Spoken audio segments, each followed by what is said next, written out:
오늘 우리에게 주시는 예수님의 말씀은요, 너희는 세상의 빛이요 소금이다 라고 하는 말씀인데요, 그 말씀의 의미를 조금 묵상해 보니까 그것은 우리들이 세상을 향한 하나님의 선물이 된다는 뜻이구나 하는 것을 제가 깨닫게 되었습니다.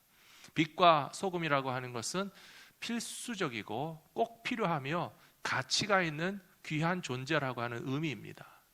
하나님께서 우리들을 이 세상에 선물로 보내실 때에 좋은 것으로 선물되게 하시지 않겠습니까? 그러므로 오늘 설교 제목을 먼저 기억하시면서 주님의 말씀을 받으시기 바랍니다.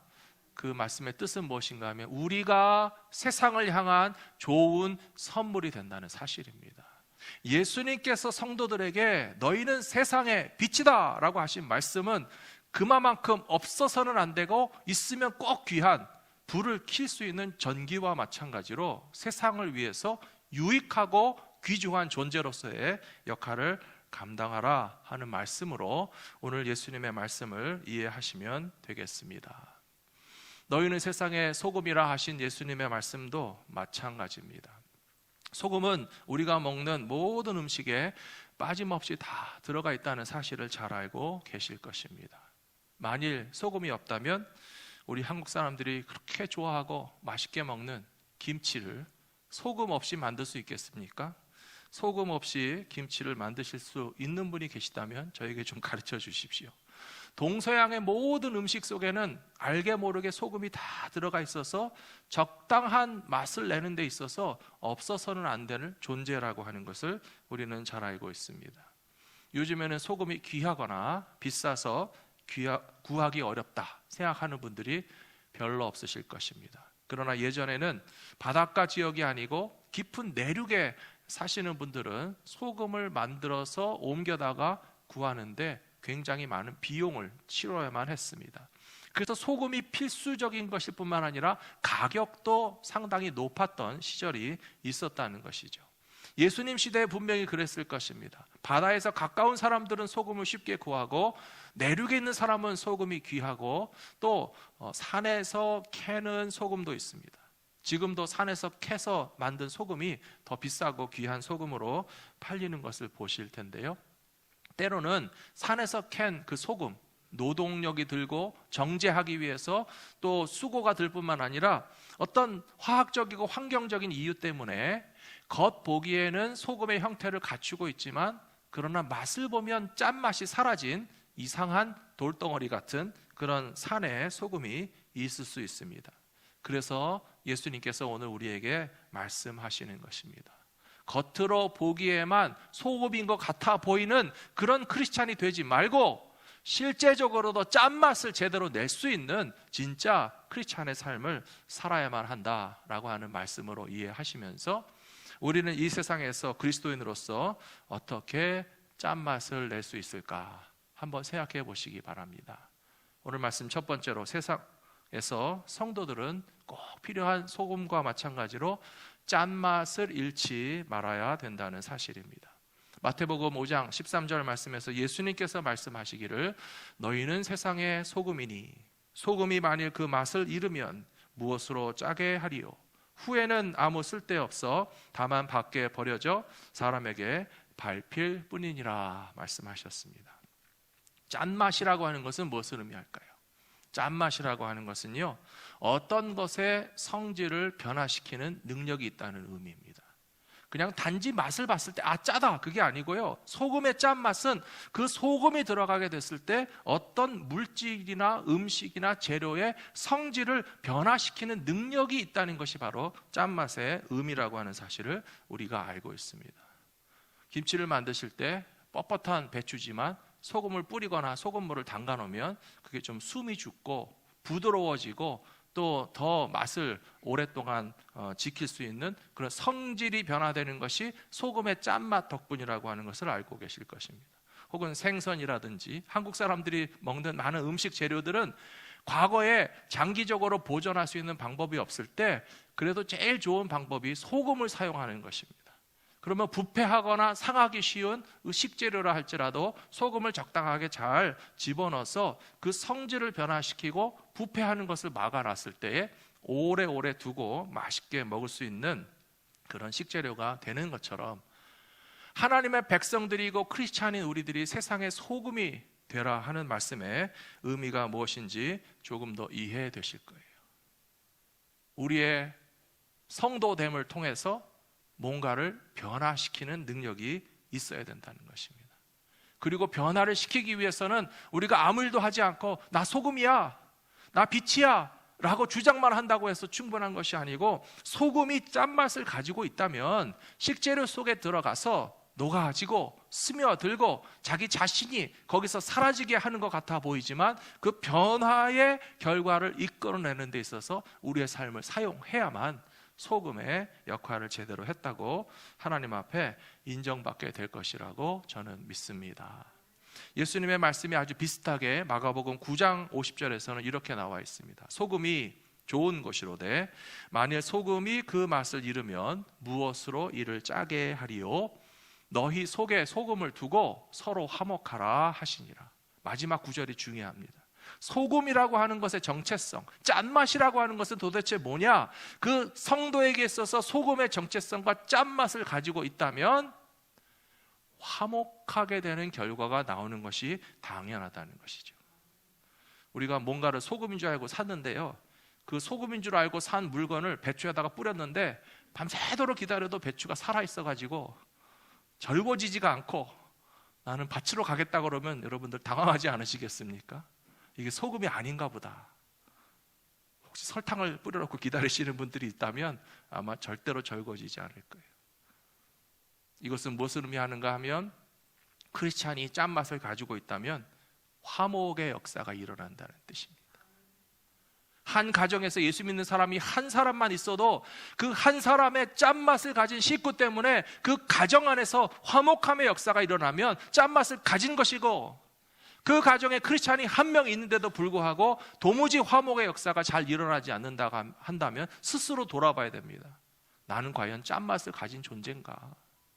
우리 가족의 화평도 이루어내지 못하는 내가 소금 역할을 하지 못하고 혹시 소금으로서 녹아지고 스며들고 내 존재가 사라짐으로써 우리 가정의 화목을 이루어내지 못한다면 나에게 짠맛이 사라진 것이 아닌가 싶어서 주님의 말씀을 기억하며 살아가셔야 될 것이라고 믿습니다.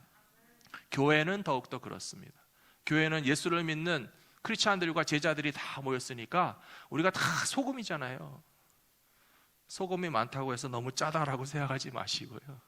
다 소금인 존재들이 모여있는 교회에서 확실하게 나타나야 할 증거는 뭐냐 하면 화목이 나타나면 된다는 것이에요.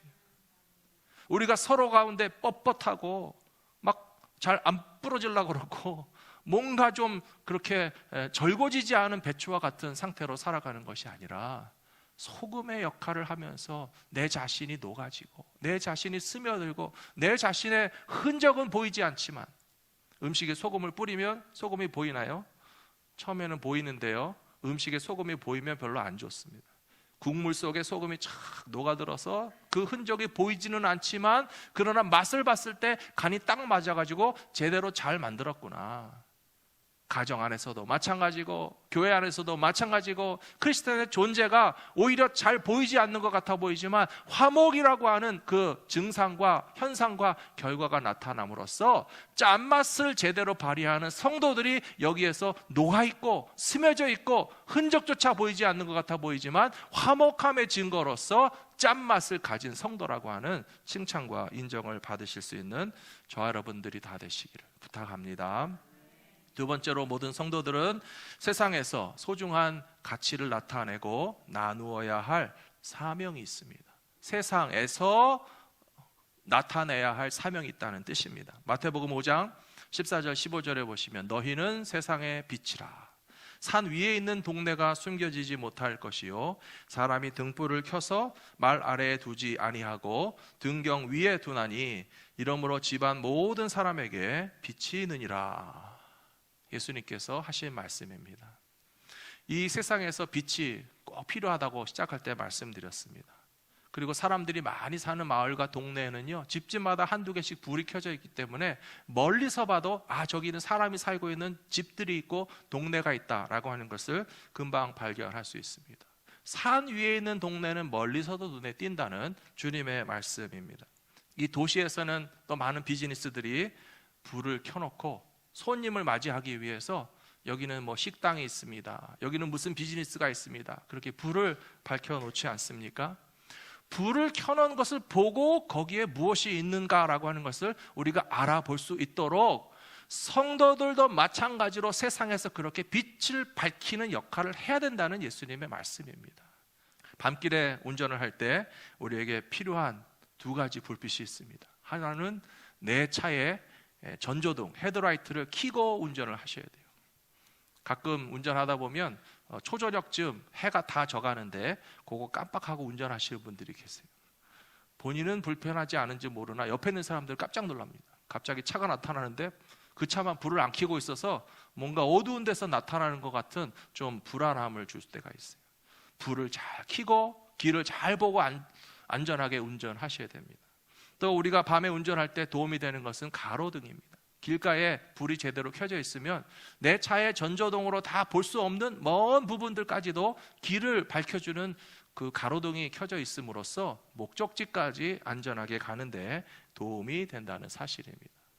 그런데 사랑하는 성도 여러분, 목적지가 어디인지 아시느냐라고 하는 거예요. 불을 밝히는 것을 통해서 우리가 도착하게 될 그 목적지는 바로 예수님이라는 사실을 잊지 마셔야 됩니다. 그리고 나뿐 아니라 다른 사람들도 그렇게 빛을 통해서 인도해 주셔야 됩니다. 요한복음에서 예수님은 말씀하시기를 나는 길이요 진리요 생명이니 나로 말미암지 않고는 아버지께로 올 자가 없느니라 라고 말씀하셨어요. 그리고 또 요한복음에서 예수님은 말씀하시기를 내가 세상의 빛이다 라고 말씀하셨어요. 예수님께서 당신 자신을 가리키셔서 나는 세상의 빛이라고 말씀하셔놓고 여기 마태복음 5장에서는 너희가 세상의 빛이다 라고 말씀해 주시는 것이 얼마나 영광스러운 일인지 한번 생각해 보시라는 거예요.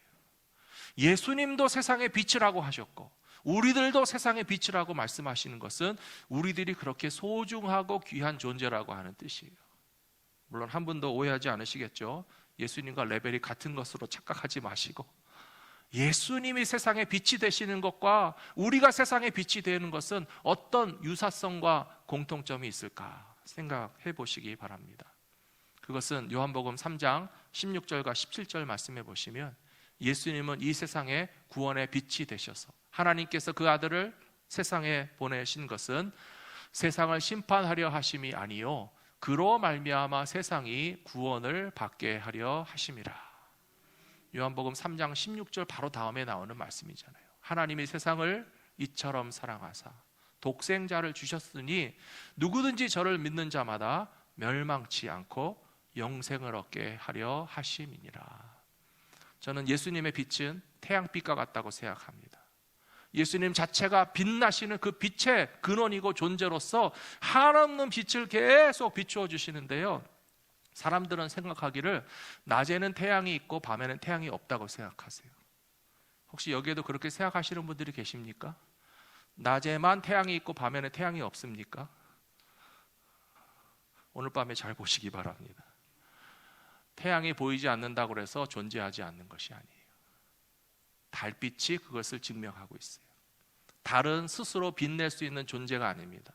그런데 밤에 달이 밝게 비치는 이유는 우리가 보이는 지구 건너편에서 태양이 비추고 있고 지구 건너편에 있는 태양이 달을 비추기 때문에 달에 반사된 빛이 우리 눈에 보이는 거예요.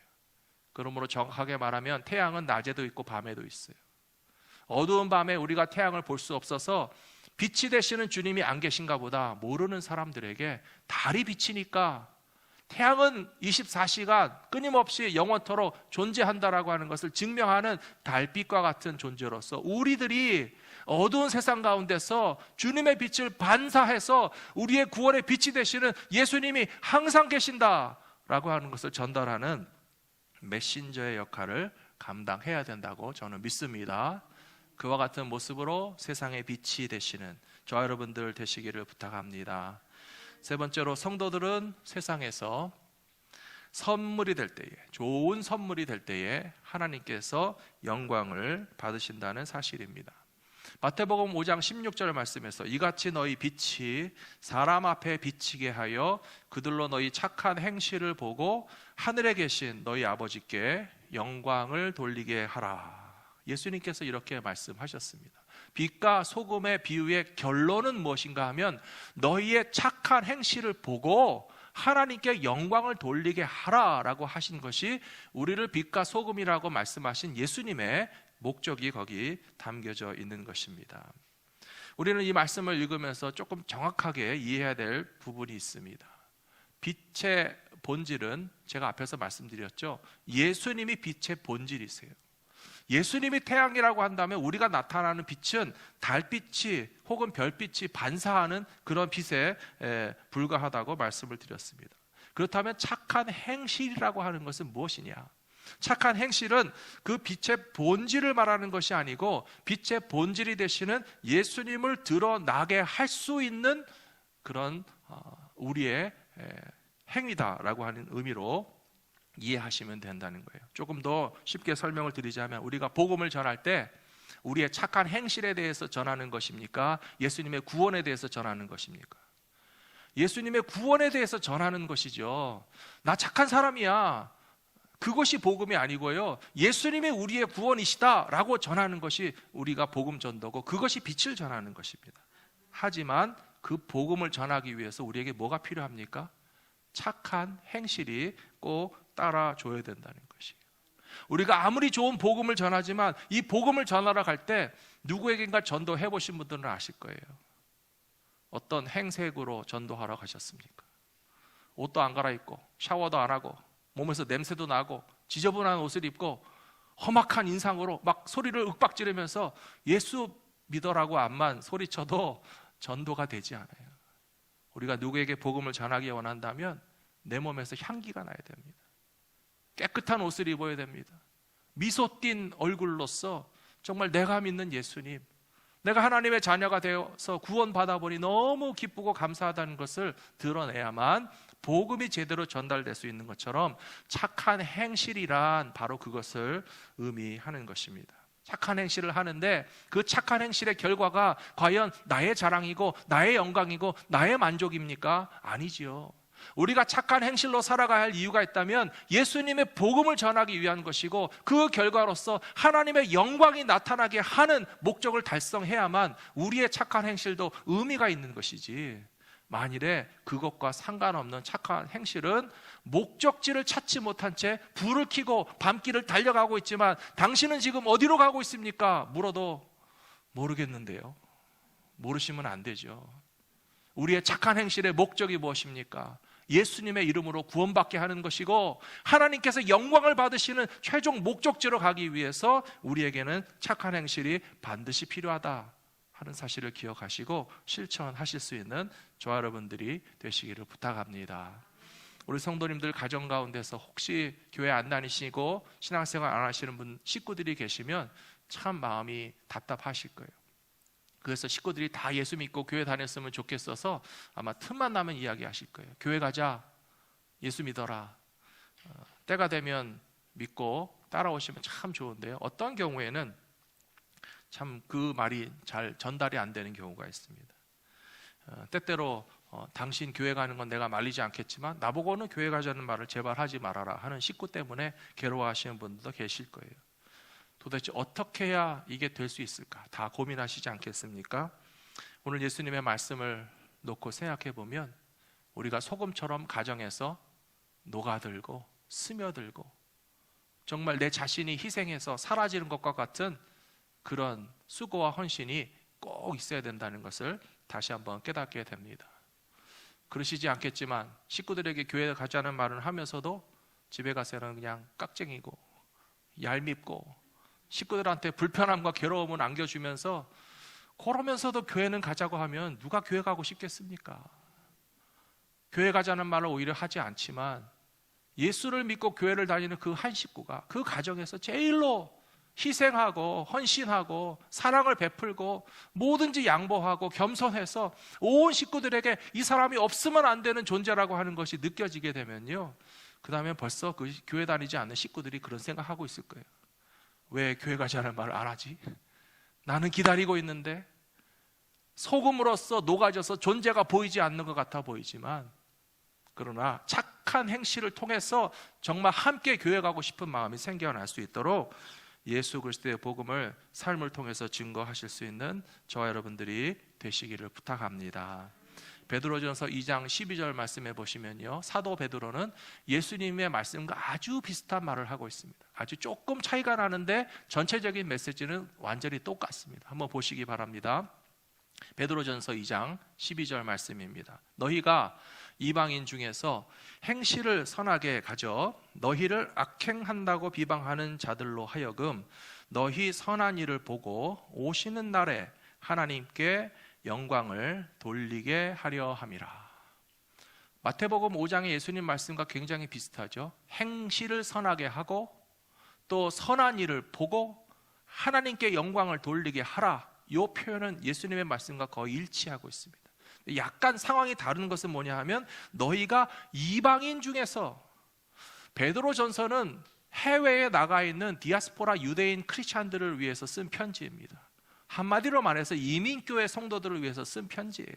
외국에 나가서 이방인들 가운데서 사는 교회와 크리스찬들이 때로는 오해를 받고 차별을 받고 어려운 상황에 처했는데 악행한다고 비방하는 자들이 있다는 거예요. 교회와 성도들이 그렇게 한 적이 없습니다. 그럼에도 불구하고 낯설기 때문에, 소수자이기 때문에 외국에서 사는 나그네들이다 보니까 오해를 받아서 악행을 한다고 비방하는 자들이 있다 할지라도 착한 행실로서 하나님께 영광을 돌리는 것이 바로 이기는 방법이다라고 베드로가 우리에게 가르쳐 주신 것을 기억하시는 우리 이민교회 성도님들이 되셔야 할 것이라고 저는 믿습니다.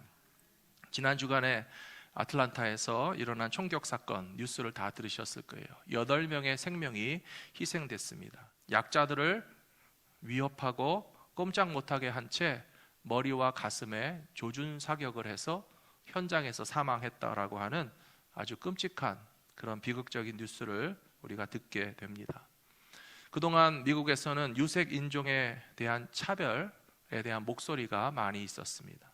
혹은 동성애자와 같은 소수자들도 목소리를 내면서 인권을 보장해달라고 주장하는 음성들이 많이 있습니다.